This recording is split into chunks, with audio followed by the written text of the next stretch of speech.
The Lifestyle Show, presented by Selina Mackenzie. Now we're going to be chatting to Sarah Woodhouse about her book, The Power of Self-Healing, where she says you should take back control in this powerful guide to breaking and healing patterns of trauma one day at a time. Welcome to the show, Sarah. Hello, thank you for having me. It's a pleasure. So how can we do it one day at a time? It's hard enough, isn't it, without having to think about it every day? It is. You're right about that. But I think one of the main messages in the book, which is all to do with neuroplasticity, really. So it's, there's a lot of kind of science in there around how we actually create meaningful change long term. And it's not about making incredibly big changes. It's about making small changes and then repeating them. One of the facts that I include in the book is just how long it takes to kind of integrate a change. So loads and loads of studies into this that show, on average, if we want to make a change and for it to stick, what I mean by that, so that we don't have to think about it actively and really kind of push ourselves to remember and do it. It takes 283 days for more complicated changes to integrate, i.e. so that we don't have to think about it. And that's one of the messages in the book is, yes, therapy appointments are incredibly important. We all, need support at different points.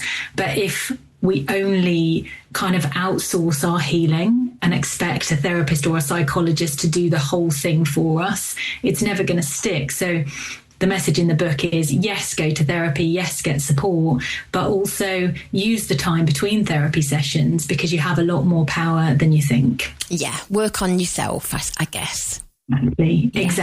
Yeah. Is this things like childhood trauma? Because we know more about it nowadays, that it does come out in later life and sometimes physically. That's exactly right. It is all about childhood trauma. So I studied trauma for about 15 years, funded by the Medical Research Council in the UK. And what I specialise in now in my private practice is childhood trauma. So what we mean by that is the kind of trauma that occurs within relationships during childhood, essentially. That's what the focus of the book is on as well, is trying to help people understand that they're called relational traumas. So that happen within that relational dynamic. Often it's to do with something that's going on with parents, of course, sometimes siblings, sometimes people outside of the home. But yes, it's very much focused on childhood trauma, on the kind of patterns it can lock us into, the survival adaptations that we can end up stuck in as a way to cope with these beliefs or ways that we think about ourselves that were developed in childhood. So, for example, a lot of my clients, they hold the belief, I'm bad, or I'm a failure, or I'm making a mistake. And these beliefs that are kind of buried, they're sort of a little bit subconscious. They drive these adaptations, these ways that we survive. So very commonly, a workaholic, someone who really overworks, even a stay-at-home mum who's sort of just doing, keeping busy. As we work together and we really get curious about what's going on, we realise that driving that behaviour is this belief that formed in childhood. I'm not doing enough, or I'm a failure. So it's about finding that traumatic belief that was laid down in childhood that then drives these ways of being, ways of thinking, ways of showing up in relationships that actually really don't serve us and can therefore impact not just our mental health, not just our relationships, but our physical health as well. There's a huge amount of evidence of linking childhood trauma to sort of ill health physically. Yeah. It's interesting, actually, because you automatically think of childhood trauma as a form of abuse, somebody who's been abused in some way. Like you say, it can be anything just from your childhood relationship. I mean, I was talking to a lady the other day and she said, my mum was the best mum in the world. She loved me and everything she did was from a place of love. But she used to tell me not to cry. She said, don't cry if I get upset. She said, now I can't cry. I hold everything in and it's completely damaged me in adult life. And her mum didn't mean it. But I suppose that's the type of childhood trauma that's coming out, isn't it? It absolutely is. And I think, the misunderstanding about doing our trauma work is that it implies blame.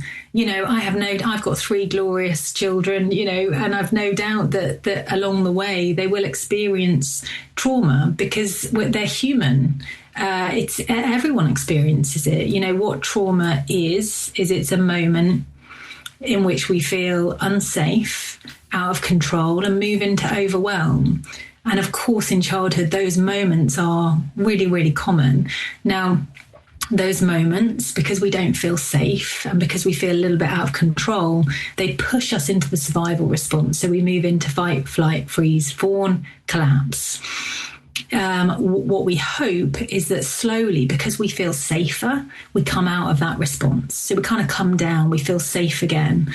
But sometimes that doesn't happen, particularly if that's the person you were speaking to, if there's these kind of very deeply ingrained patterns that are repeating and repeating and repeating, we don't find safety around them. And that's when they can become traumatic. So they kind of stick in a way. That's the best word, I think. We're looking for these difficult moments that have created some kind of belief or reaction that sticks. Yeah. I suppose it's because children's brains are a bit like sponges, aren't they? They take everything in, everything that's said. But in another way, you can't expect parents to be tiptoeing around and being careful of everything they say. Absolutely not. Absolutely not. And I mean it. I really mean what I'm saying.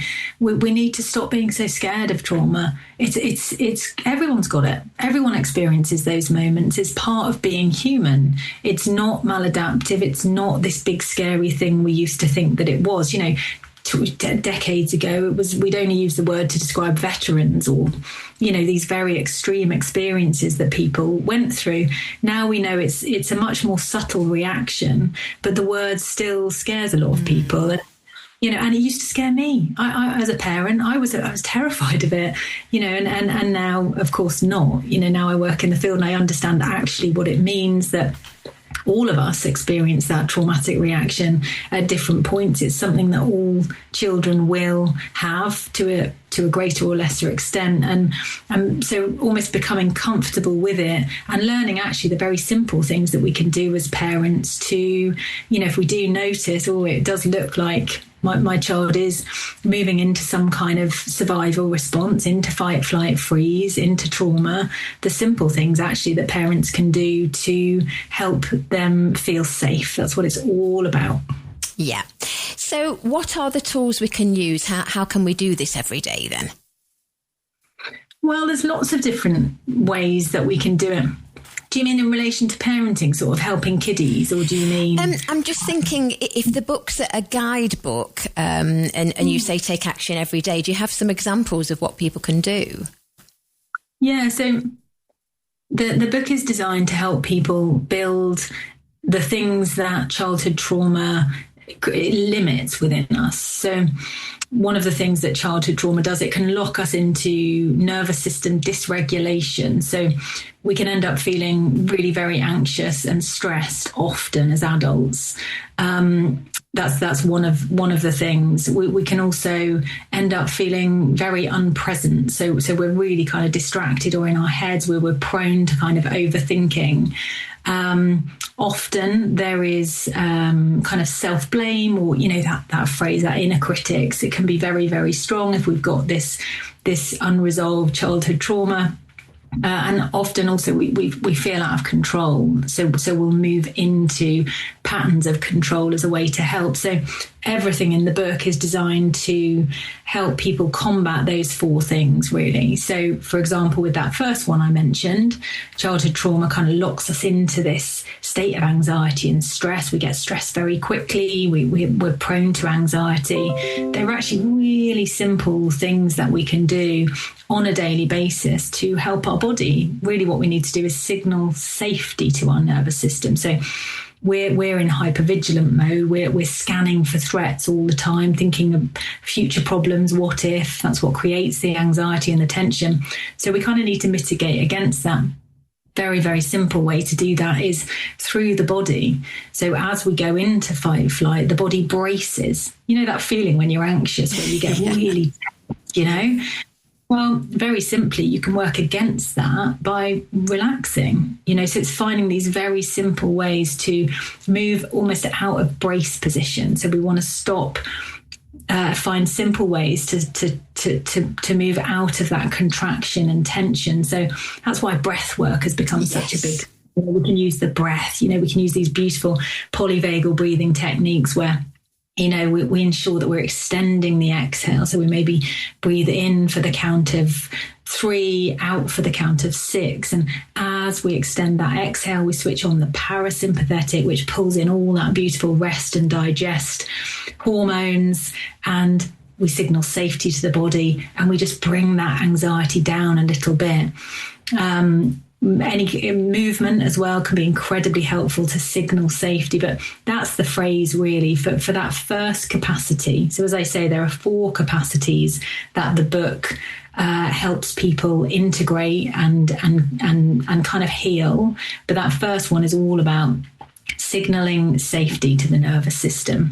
And it's not rocket science, things that intuitively you might think would help you feel safe, cuddling your dog, going for a walk in nature, being with your best mate, having a laugh. All those things will signal safety to the nervous system and just turn down the adrenaline and the anxiety a little bit. So it's quite simple things really, which is always the best in my experience. And do you have case studies in the book as well? I do. I have a lot of case studies in there. My private practice has been open a long time, and there are a number of case studies in there just to help people get a sense of how this actually really sort of shows up. I know one of them that I've already had people contact me about is there was a guy, he actually wasn't a client. He was another radio presenter. Interesting. And my first book came out 5-6 years ago, and he interviewed me for that. He was talking about how he realized that he had childhood trauma. So this unresolved childhood trauma, that there was something there that was being triggered in adult life, because he kept going into a coffee shop. Right. So he would go into his local coffee shop and he would be completely flooded. So he would start to dissociate. So he'd feel all spacey. He'd, almost go into a panic attack, very, very anxious. And he'd have to leave. After sort of the 6th time this happened, he thought, hang on, what's going on? There's something that's triggering me. Most people are used to that word nowadays, aren't they? That this idea of triggering. So something in that environment in the coffee shop was reminding him of something from his past and was setting off this big reaction. He started working with a therapist, not me, a different therapist, and they realised that what was happening is he was going in and up to the counter where all the muffins were, and he would smell of the muffins, and as he worked with this trauma therapist, he realized and had this memory of his mother, who was very verbally abusive, extremely controlling. Every Saturday morning, she would serve muffins. So this bizarre thing that, when you're looking at it as an adult, it makes no sense, right? He goes into a coffee shop and suddenly he's having this big reaction. Actually, as you start to do this work, as you start to unpick and process and think, what is that about? As you follow the trigger, and back to that memory, suddenly it all starts to make sense. How interesting. Really interesting, isn't it? Yeah. And all the poor guy wanted was a coffee. Not necessarily a muffin. yeah, that's it. It's interesting, actually, the power of smell, because, you can smell certain things. I've smelt tar on the road, and it's taken me back right to my primary school, where they used to, I remember they used to tar the playground all the time. It's funny, the power of smell, it really can make a difference. A certain perfume, for example. Absolutely. Triggers can be anything. And the difference, I'm really pleased you mentioned that, because the difference is, so a trauma memory, we can't really even call it a memory. It hasn't been processed and understood in the way that a normal memory is. Normally we as we're, we have a lovely experience, say, or even just a neutral experience, we don't remember all the sensory details of it or the emotional details of it. It's like as we process it cognitively, all that information is stripped away. It has to be, because our brain simply couldn't store it. Trauma memories, or imprints, as I call them in the book, because they're not really memories, the opposite happens. So we end up with the intense sensory and emotional imprint of this moment that felt unsafe, that felt overwhelming, where we felt powerless. We have the emotional and sensory information, but we don't fully understand it. So that's what was happening to this guy. Is he smelt the muffin, and it triggered this intense emotional and sensory physical response. Very, very different to a normal memory. How would you then, because obviously we don't know how his therapist did it, how would a therapist or you have found that out? Would you tell him to go back through the coffee shop and take every step and see what was there to find out what the trigger was? I'm wondering if we could learn to do this ourselves. Absolutely. What I would say is it's usually pretty obvious. It's the repetition that leads us to the triggers. So the first time the guy walked in, there was not enough information there. But by the fifth, sixth time, he's aware of what's going on. So it's always the repetition. So any listener, I'd be saying, if what you're looking for are these moments in life where you're having a fairly intense reaction and it's not really fitting the situation that you're in. There's a sense there, okay, I'm feeling incredibly anxious, but I'm just sitting around a dinner table, or I'm feeling really, really wobbly. I'm starting to feel lightheaded. I'm panicking, or even flooded with kind of anger. But it's not making sense. I'm just standing at the school gates, or, I'm going around the supermarket. It's when there's that disconnect, and then it's the repetition. So if listeners think, oh, well, actually, that's bizarre. Every time I'm at a Sunday lunch, I am feeling incredibly anxious. Then we'd start to think, okay, there's something going on in that moment that is reminding you subconsciously of a past threat, often to do with a relationship, that's then triggering this old response. So it's the repetition of response that people need to kind of start to get curious about. It's interesting because we can learn so much more about ourselves than we realise we can. Absolutely. Yeah. Being a bit of an investigator. Yeah. And I love that. I love that you say that, because that's really what this work is about. It's about curiosity. It's about, healing trauma really is about moving things out of the subconscious and into the conscious. We're kind of trying to pull things into the light so we can see it. And once we're aware of it, we're able to change it. So that idea that, yes, you do, you do become this investigator. If listeners can start to get really curious, that's the word that I always try and pull people towards. They'll be amazed at what they see. And that's the doorway. Like that curiosity that leads to awareness is the doorway into change. Extremely interesting. Sarah, you mentioned your previous book. Is that You're Not Broken? Yes, that's the one. Yeah. Is that on a similar vein? Is that, obviously it's a precursor to the one you've got out now? Yeah, it is similar. It's much more kind of background. So it's a great place to start. If people really are people are listening thinking, childhood trauma, what's that now? It's a great place to start. The idea with that was that I wanted to create something very, very accessible and almost light, because there's I was sort of inundated, and still am, with clients would come to a session having read some of the very famous books on trauma, on childhood trauma, and they would be very triggered by it. It was so heavy, the content.